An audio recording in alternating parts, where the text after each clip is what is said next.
Welcome to Sweet Life Beat Life. We hope this video helps. In this video, I will explain how to connect Metamask to Pancakeswap. Open Metamask, switch to Binance Smart Chain, and unlock your wallet. Next, visit Pancakeswap and choose Connect Wallet, then pick Metamask from the options. Approve the connection in Metamask and confirm the network and account you want to use.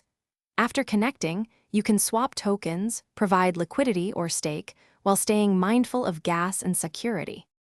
To add Binance Smart Chain, open Metamask, go to Settings, then Networks, and choose Add Network. Enter the correct BSC mainnet RPC, chain ID, and symbol, then save.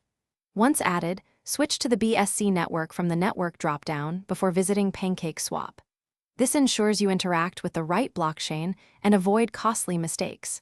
Keep your account funded with BNB for gas to complete swaps and approvals smoothly. When on Pancakeswap, click Connect Wallet, choose Metamask, and confirm the connection prompt that appears. Select the account you want to use and approve the link, then return to Pancakeswap to proceed. For swaps, click Approve on token contracts and confirm each approval in Metamask. Limit approvals and use custom spending limits when possible to reduce risk. Always double-check contract addresses and never approve unexpected transactions. Thanks for watching. Consider subscribing if we helped you.